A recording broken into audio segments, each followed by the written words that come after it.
The Red Frontier, Episode 1. The Claim. The Martian dawn was not a sunrise, but a bleeding glow. Rust-red light unfurled across the horizon as if the planet were opening an old wound. Dust storms moved like hunting packs, rolling walls that swallowed ridgelines and domes, and the stubborn shapes of men who thought they could outlast a world. Cole McCallister guided the crawler up a spine of ironstone scarred by ancient floods. The magnetic tires spat grit. The hull creaked. He drove by memory, landmarks etched into bone since childhood. The broken spear cliff, the basin where storms pooled first, the dead mining rig that stuck out of the sand like a rib. Lyra sat beside him, hood up, hands folded, pale skin, faintly luminous in the dash glow. She didn't blink much. She didn't look out the window when the storm rattled the glass. She watched the horizon like a patient hunter.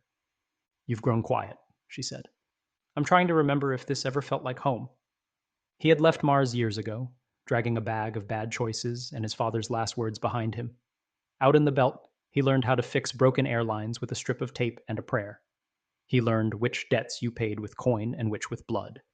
He learned sleep came easier on stations where no one knew the McCallister name. Peace never came at all. Then, Jacob's message found him on a cracked terminal in a miner's bar. "Come home. Water's in danger."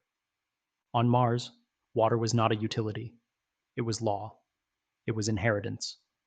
It was the one thing a family could hand to its children that could not be burned by a storm or stolen in the night, unless you let it. They crested the last dune.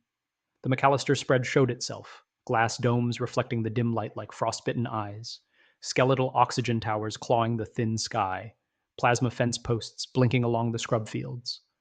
On the flats, the dust bison moved like low thunder, six-legged, sail-backed, engineered to store methane under the hide and chew protein out of weeds that would poison anything born on Earth.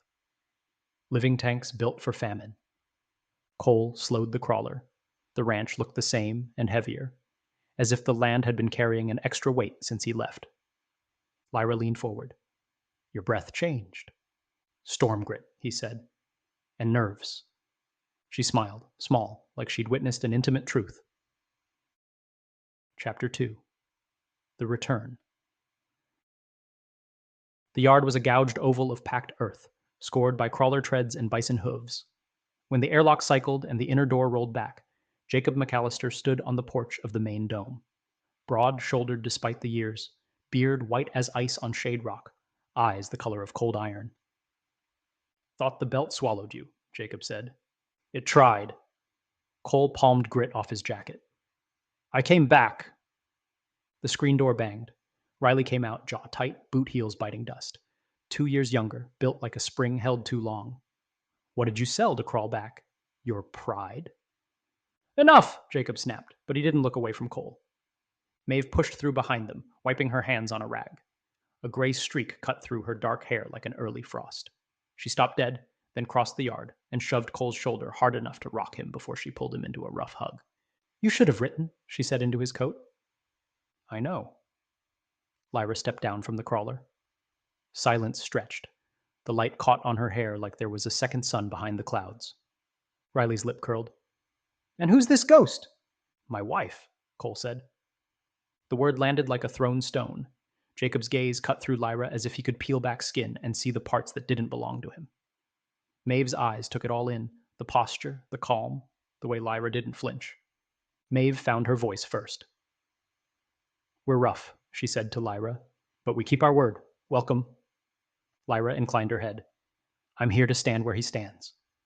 Riley muttered, "Should have stayed gone," and shouldered past into the dome. Jacob didn't move. "Inside," he said. "We talk inside." Chapter 3. Old Scars. Dinner was tight and quiet. Dust bison flank cooked in cast iron. Hydro greens wilting in a bowl. Water poured like a sacrament. The dome's ribs hummed with the weight of the wind. Jacob cut his meat with a slow knife. "Xenocorps circling," he said, as if he were remarking on the weather. "They filed a petition to open Aquifer Delta to public access. Navarro's letting them stage gear on his claim. The magistrate will pretend to be surprised." "We'll burn Navarro off our fence if he blinks wrong," Riley said. He didn't look at Cole when he said it. "Paper won't stop a backhoe. Burning doesn't win rights, Maeve said. The council wants a reason to let the corporation in. Don't hand them one on fire. Cole said, What's the real play, Dad? Paper first, guns later. Both, Jacob said. Paper tells them where we'll meet. Guns decide who walks away. Cole's mouth went dry. He saw fire on the wind again. A memory tunneled through him. An outpost module at the far line. Navarro boys in reclaimed suits coming in fast, York shouting in Cole's ear to shoot. Cole took his sight picture, and his fingers went numb. The first muzzle flash lit the wind like a match. When it was done, 2 of theirs were down, and Jacob was looking at him like he'd swallowed a worm. Why did you leave? Jacob asked now, words flat. Because I couldn't breathe here, Cole said. Because I didn't know how to be your son and survive it. Because I froze when I shouldn't have, and I didn't want to watch you call me a coward with your eyes. The knife paused. A tendon flicked in Jacob's jaw. We needed you, Jacob said. You needed someone who wasn't me, Cole said. Lyra's hand was on his knee under the table, warm, anchoring. We're here now, she said. All of us. Jacob's gaze flicked to her hand and back. You speak for him? Lyra didn't look away. Number. He does, but I won't be silent if you cut him. The old man's mouth thinned. The dome's ribs ticked as the storm shifted. Somewhere under them, lubricant settled in the pumps that drew water out of old rock and made a life out of it. The perimeter alarm sounded. A 3-tone pulse rolled through the dome. Breach on the south line. Chapter 4, Signs in the Dust. They spilled into the yard with rifles and masks. The storm had blown itself into a dirty haze. Visibility, enough to get yourself killed. Hank Barlow, the foreman, jogged in from the bunkhouse with 2 hands at his heels.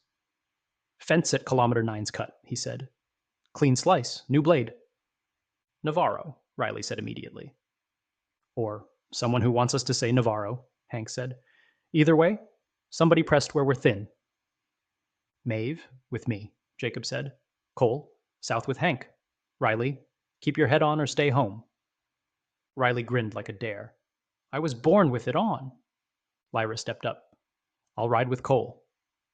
Jacob opened his mouth, closed it. Don't get in the way, he said, which was his way of saying, I can't stop you, and I hate that I can't. They took 2 crawlers and a bike and pounded south. The posts blinked in their side mirrors like a heartbeat. The herds were a dark river pouring east toward a canyon where old rock wrote old stories in bands on the wall. Maeve knelt where the ground was scuffed and the fence post leaned. 2 men, she said, touching the dust with bare fingers. Light feet, boots with minor treads. And the bison ran. Look at the pattern. Cole crouched beside her. The prints were chaotic, 6 legs splayed in panic, 1 set of hooves dragging. He followed the drag line with his eyes, and the hair at the back of his neck lifted. Predators? He said. Lyra's head tilted. They're close, she whispered. They've been following the herd all morning. Hungry. How do you? Hank started. A low sound rolled along the ground. Not wind, not bison. Dust stalkers. The native apex. Smart enough to test a fence, mean enough to eat through it to get at the meat. Chapter 5. Pack Hunt. They came like shadows, pulling themselves out of the ground. 4 at first, then 6, then more. Low and muscular, double-jointed legs kicking up red spray, long tails scything for balance. Their foreclaws were sickles. Their eyes glowed faint amber like a cave fire. The closest leapt for a calf. Maeve snapped her rifle up and took it clean through the neck. It twisted as it fell and still bit the calf's leg in half. Blood steamed in the cold. Push them to the bend, Hank shouted. Keep the herd off the rock. Riley's bike screamed as he slashed across the front of the herd, throwing dust into the stalkers' faces. 2 peeled off and went for him. He laughed, a sharp, bright sound that made Cole's teeth ache, and fired from the hip. 1 rolled, the other took the shot in the plate above its eye and kept coming. Cole put 2 into its shoulder, felt the impact down the stock into bone. It hit the bike like a thrown anvil. Riley flew, hit the ground, came up cursing with blood in his teeth. The stalker came for his throat. Lyra moved without thinking. She stepped into its path and lifted her hand as if she were asking a friend to stop. The air rippled. Sound scythed through the dust in a frequency that made Cole's molars hurt. The stalker froze mid-lunge. For 2 impossible heartbeats, it hung there, every muscle locked. Its eyes flicked to Lyra, and something like recognition passed between Predator and the woman who was not entirely human. Then it fell as if the gravity doubled. Riley rolled away and stabbed up with his belt knife out of pure instinct. The blade found a seam. Hot blood hissed on cold sand. "Keep shooting!" Jacob roared from the ridge. Cole hadn't seen him arrive. "Don't marvel! Move!" The pack adapted. They split, 2 harrying the bison, 3 circling behind the humans, 1 limping but stubbornly tracking the injured calf that tried to keep up. A ranch hand named Boone panicked. He left his line to pull the calf free. A stalker came up from beneath the sand like a trap door and took him by the thigh. Boone screamed and hammered the butt of his rifle down until the wood split. The stalker didn't care. It started dragging him under. Cole sprinted. The world narrowed to the angle of Boone's body and the blood soaking the dust black. He fired and missed, fired again and hit a foreleg. The stalker flinched, and Boone tore free, leaving a strip of himself in the predator's mouth. Hank was there with a tourniquet before the thought formed. Boone screamed one last time and went slack. "Go!" Hank barked at Cole. "We'll keep him if I have to staple him together with fence wire. Move!" Cole moved. He and Maeve and Riley and Jacob and Lyra shoved the herd like they were pushing a house uphill. The stalkers probed and darted and learned. Twice Lyra's hand came up, and twice the pack checked, as if a whip cracked where no whip was. It cost her. After the third pulse, the shimmer left her eyes, and a thin line of blood ran from her nose. She wiped it away with the back of her hand. Didn't say a word. They made the bend. The canyon mouth opened like a throat ahead, narrow at first, then widening to a wider run where the bison could spread. If they crowded in the choke, legs would break, herds would fail, and winter would starve the domes. "Easy!" Jacob's voice carried like a bell. "Wider! Let the big bull lead!" The old bull turned its head and, for a single unbelievable second, looked right at Lyra. It dipped that horned head as if agreeing with something she hadn't said out loud and shouldered through the gap. The herd flowed after like water finds a cut in rock. On the canyon walls, the old bands of stone showed lines carved into them where no mason ever worked. Curves burned shallow and clean. The dust had blown out of the grooves in last night's gale and made the marks glow darker than the rock. Maeve reached toward them. "Don't!" Jacob said, sharper than a blade. "Not unless you want a hole in your hand I can't stitch." "I wasn't," Maeve said. "It's cold, even in the sun." Lyra stood very still. The hair on her arms rose under the shawl. "Later," Cole murmured. She nodded. "Later." The stalkers harried the rear once more and peeled away. 3 dead bodies steamed in the dust. 1 limped, bleeding a dotted line toward the flats. Boone bled through the tourniquet, but lived. The calf did not. The wind shifted. Silence fell in the space where fear had been. Chapter 6. The Price. They burned the carcasses before the blood drew more. Dust stalker blood was acid enough to etch metal if you let it sit. The smoke smelled like old pennies and rot. Riley stood too close to the fire and didn't flinch. He watched the flames reflected in Lyra's eyes like he could find an answer there to a question he couldn't voice. Back at the dome, Hank stitched Boone without anesthetic. They were saving it for things you didn't walk away from. Boone bit a strip of leather and lived like Hank promised, though Riley said later the hand would never run again. Jacob washed his hands in a basin and scrubbed like the blood had gotten under the skin. "You saved my son," he said to Lyra without turning. "I saved your herd," Lyra said. "The sun was there. So was I." Jacob's shoulders tensed. "What are you?" "Hungry," Lyra said, and took the cup Maeve held out. "And tired."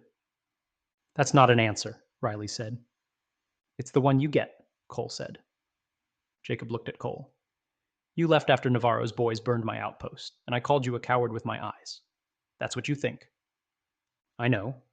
I called you a coward because you froze when York needed you," Jacob said, no mercy in the telling. "I called you a coward because fear climbed in your throat and sat there like a guest you set a table for. Then I realized you came home every night and sat at my table with the same fear, and I never knew it. That's on me."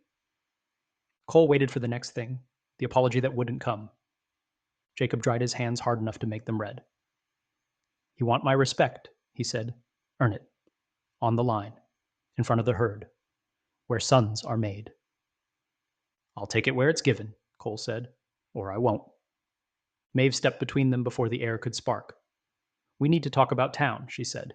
And the council meeting. People are lining up for oxygen rations again. If Xenocorp wins, half the valley suffocates or leaves. Then we won't let them win, Riley said. Want isn't a strategy, Maeve said. The magistrate listens to Celine Vera like he owes her a favor. Jacob said, he does. How do you know?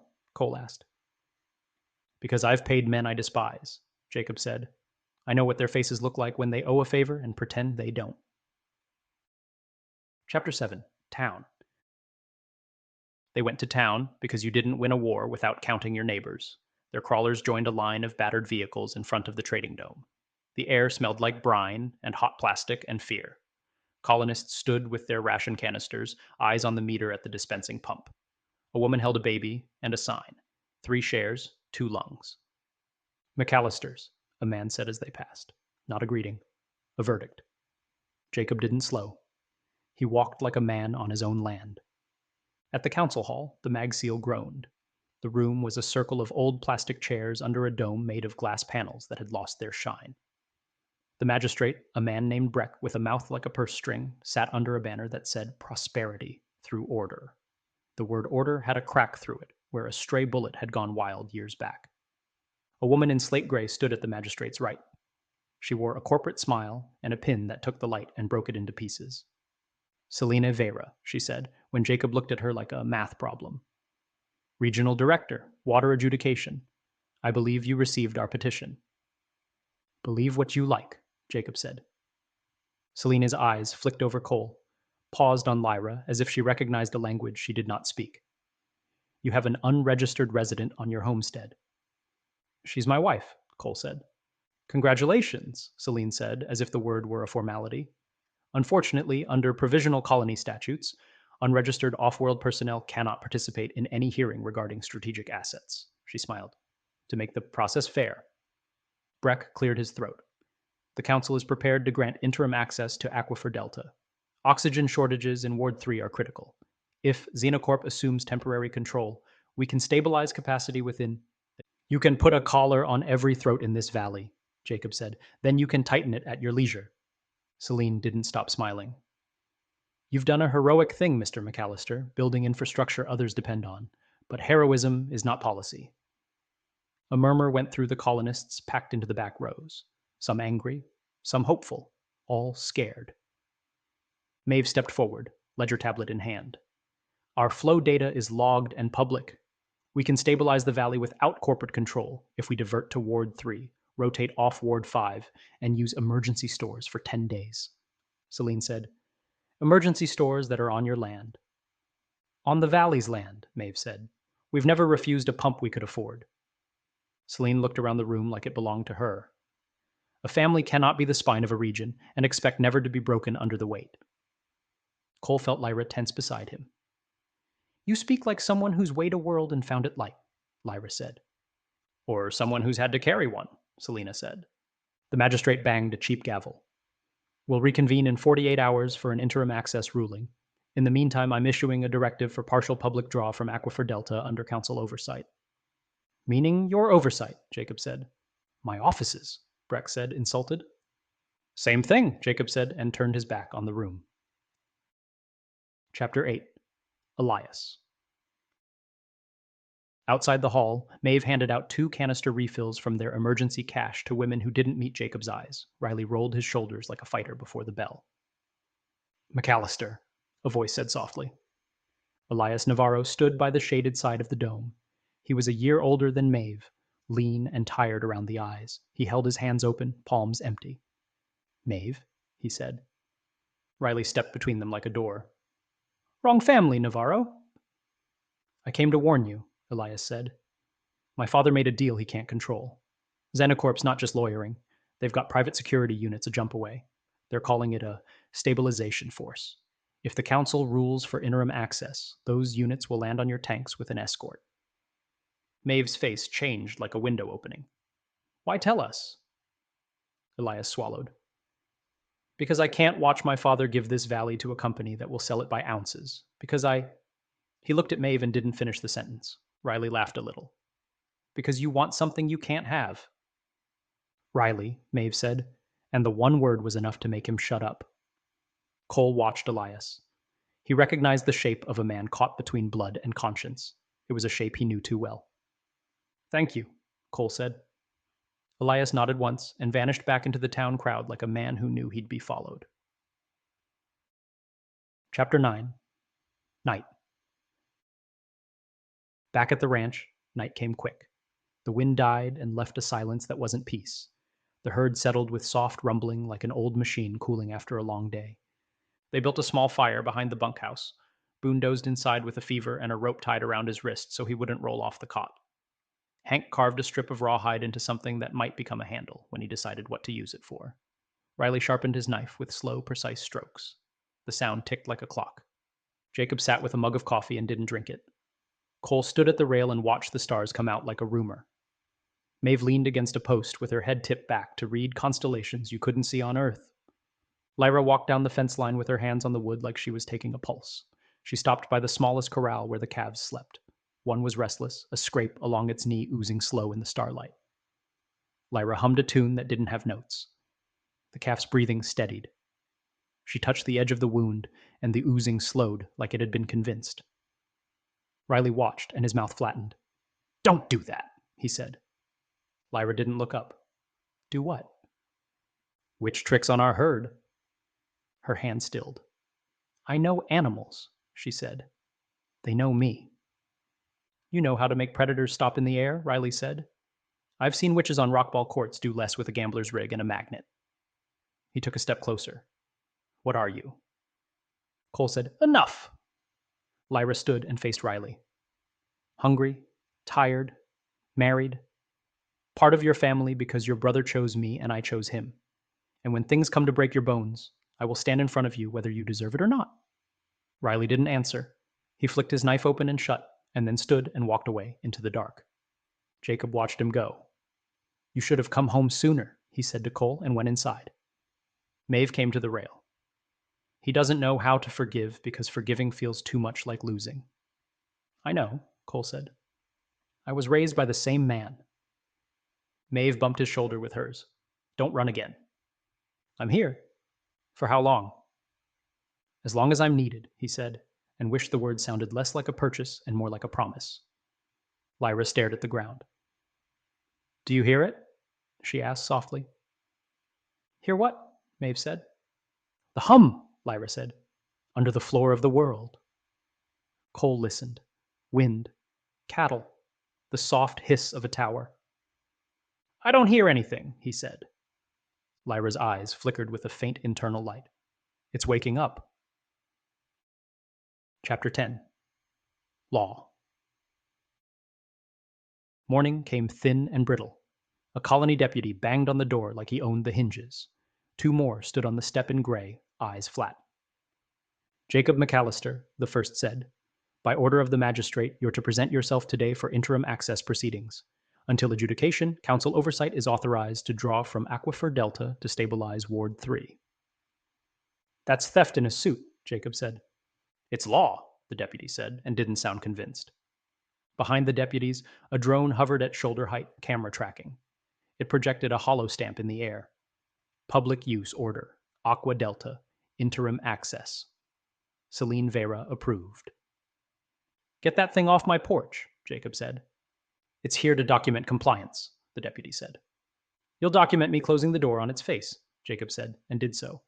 When the deputies didn't leave, he opened the door again, took the paper, and said, "I'll come when I'm finished feeding my animals. They eat before I talk." The deputy looked relieved to retreat from the porch of a man who didn't need his badge to prove he had authority. Hank said, "They'll take a draw while you're in that chair." "Not if I shut the valves from the tunnels and break the remote cams," Riley said. "They'll arrest you," Maeve said. "They'll have to catch me," Riley said, and smiled like a boy about to light a homemade firework.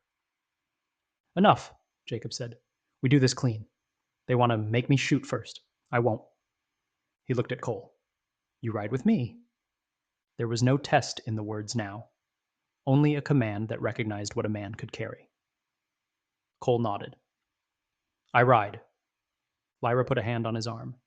"Don't let them touch you." "I won't," he said. He wasn't sure he could keep that promise. Chapter 11. The Valley Decides. The council hall was fuller and warmer than yesterday. Word moved faster than water. Colonists packed in until the air tasted like fear and old coffee. Selena Vera had a seat now, not beside Breck, but a step back, like a modest advisor who wrote the script the magistrate was speaking. Breck cleared his throat. We are here to consider interim access to Aquifer Delta to prevent loss of life in Ward 3. The McCallister hold is acknowledged, but the council asserts the right to act in the public good. Public good, Jacob said, is the thing men with pens say when they mean to take what isn't theirs. Celine's smile was as patient as a winter sunrise. Mr. McCallister, with respect, the aquifer has become the spine of the valley. No spine belongs to a single rib cage. We're offering a harness that will keep it straight. You're offering a collar for the next poor throat, Jacob said. Voices rose, some for the family, some for the company, many for whoever would give them one more day without choosing. Maeve stepped forward again with numbers that didn't lie even when the men did. We can divert flow. We can stabilize Ward 3 for 9 days without corporate draw. And then, Celine said, not unkind. We'll need conservation, Maeve said. Rationing, work from everyone. But we'll still own what we built. A woman in the third row said, I don't care who owns it. My son coughed blood yesterday. Give them the water. Another man said, next year it'll be your son coughing when they price you off your own air. Breck pounded his gavel. Order. We'll recess to review the transfer proposal. The council will deliver an interim ruling by sunset. Outside, Jacob walked into the light like he was going to a hanging. Selena fell into step with Cole and Lyra, an orbit calculated and smooth. You saved your brother yesterday, she said to Lyra, like remarking on the weather. Lyra's eyes did not blink. He saved himself, she said. Lyra said nothing. Cole moved half a step closer to her in a reflex he didn't examine. Selena nodded, as if an answer had been given. You can't hold a valley with a family and a herd forever, Mr. McCallister, she said to Jacob's back. You can die trying, but you can't hold it. Jacob didn't turn. Watch me, he said. Chapter 12. The Sky. They heard the engines first. Not colony craft, not trader skiffs. A different timbre, too smooth to be local, too clean to be old. 3 Xenocorp skimmers dropped out of the haze and came fast and low over the ridge. Corporate gray, no guns visible. That meant nothing. They didn't need guns to pick up someone by their belt and fly them into a fence until the fence cut them in half. The lead skimmer's belly hatch opened and a crate fell into the dirt with a practiced thud. It unfolded on impact and threw a projected seal in the air above it. Temporary draw manifold. Aqua Delta. Council oversight. Hank swore. They brought their own tap. Jacob didn't run. He walked to the crate like he was going to introduce himself to a neighbor and stopped a meter off. Riley beat him there by 10 steps and put his boot through the control screen. The skimmer nosed down like a hawk. A voice crackled from a loudspeaker. Stand clear of council property. Come take it, Riley said to the sky. 2 men in light armor hopped off the second skimmer with the smug economy of company soldiers who believed the paper they carried made them immortal. They wore faces you forget until you see them holding your throat. This is an authorized device, one said, holding up a wristband that flashed green. Under interim public use order, Jacob said very gently, you set that tap on my ground and you won't leave the valley with your bones inside you. Cole felt everything slow. He saw Riley's hands open and close. He saw Hank shift his weight to his left foot. He saw Maeve put her palm flat on Lyra's back like a brake. Lyra's eyes had gone far away, into the ground, under the ground. The hum she had heard last night gathered itself like a breath. The soldiers hesitated, the way smart men do when the math says a smaller number beats a bigger one, if the smaller one is willing to bleed. The soldiers stepped back. The skimmers rose, uncertain. They weren't used to being told no by a man with dirt under his nails. Selena Vera's voice came over the same speaker the soldiers used. She didn't raise it. She didn't have to. Mr. McCallister, she said, this is a warning. You are obstructing life-saving measures. If anyone dies of hypoxia in Ward 3 today, I will hang their breath around your neck in the council hall, and the law will tighten it. Jacob looked up at the eye in the sky and smiled like a wolf.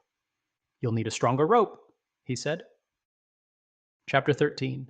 What Wakes.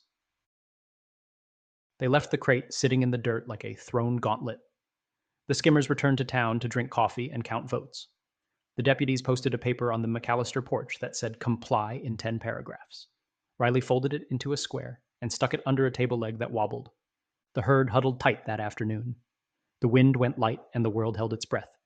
In the canyon, the carved lines caught the angle of the sun and glowed like coals under ash. Lyra walked out alone where the rock bent low. Cole followed at a distance because he had learned you cannot always stand with a person. Sometimes the best you can do is stand near them and not pull them back. She put her palm to the rock, where Jacob would have slapped her hand away, and the light in the grooves brightened a shade as if the stone were remembering her. Don't, Cole said soft. I won't break it, Lyra said. It's already broken. Everything else is a splint. What is it? An archive, she said after a long moment. Or a nerve. The architects seated custodians on worlds like this long ago. Not people, not machines, something in between. The bison, the stalkers, the fungi under the soil. The network is old and tired and mean enough to live. It remembers hunger better than it remembers us. You said it was waking. It was sleeping because we were small, she said. We're not small anymore. Cole felt very suddenly like a boy standing again under his father's shadow, only now the shadow was older than any name in their blood. Can you stop it? He asked. No, she said. I can ask it to take a different road. And will it? Lyra smiled at him without joy. It will do what it must to survive. Like we will. Chapter 14. The Claim. Dusk ran its rusted blade across the valley. The council reconvened. News rolled down the line. Interim access approved by one vote. Ward 3 cheered and did not sleep. Ward 5 cursed and counted their canisters. The rest of the valley watched the McCallister's porch for smoke. Jacob didn't wait for them to arrive with a second crate. He took Cole and Riley and Hank and a handful of hands into the tunnels, with wrenches and cutters and shut-off keys. They moved like ghosts under their own land, knocking the valves closed where the lines branched to the old public ports. Not all of them. Enough to make a point. When they came back up, deputies were waiting. Breck was with them with his mouth pinched so tight it had turned white. This is obstruction, he said. You're killing people. Bring your canisters, Jacob said. We'll fill them ourselves. Here, at our terms. No corporation taps my line. Breck glared at Celine's empty seat in his mind and made a calculation you make when you plan to live in the same small valley you govern. 20 canisters, he said. Tonight. 30, Jacob said. Breck flinched and nodded. Deputies started for their crawlers, hopeful for once. Riley looked at Cole like he couldn't believe what he just witnessed. Jacob caught the look. You don't win by dying first, Jacob said. You win by making the man with the pen sign what you tell him to. Maeve brought the first canisters to the tap. She filled them herself, hand steady, face set. The women who took them didn't look at her with gratitude. They looked at her like a woman with a knife looks at another woman with a knife. All the love in the valley had been spent already. What was left was something harder. Night fell. The ranch lights burned like teeth in a dark mouth. The herd shifted, uneasy. The carved lines on the canyon walls dimmed, then pulsed once like a heartbeat. Cole stood with Lyra at the fence. Riley smoked by the door and flicked ash into the dust with mean precision. Maeve sat on the top rail and counted stars to calm her thoughts. Tomorrow, Cole said. Tomorrow, Jacob said behind them. We put our names on the line in the hall and in the dirt. He looked at Cole like he saw him for the first time since the boy had learned to hold a rifle. You froze once, he said. Don't freeze again. I won't, Cole said. Lyra took his hand. Her fingers were cold. If they try to take it, she said quietly, we break it ourselves before we let them own it. Cole thought of the herd, of the canyon lines that glowed, of a valley where the only water left was ash and a company that would sell even that if it could package it. Don't say that, he said. Don't ever say that out loud. She nodded like a soldier taking an order she had already decided to disobey when the time came. Far across the flats, 3 small lights rose and fell in a pattern that was not a star. Skimmers, running dark, watching, measuring the ground they meant to walk on. Under the floor of the world, the hum that only Lyra heard moved through old stone like a rumor. Something vast turned over in its sleep, and Mars, bloody and patient and older than every name they argued over, listened back.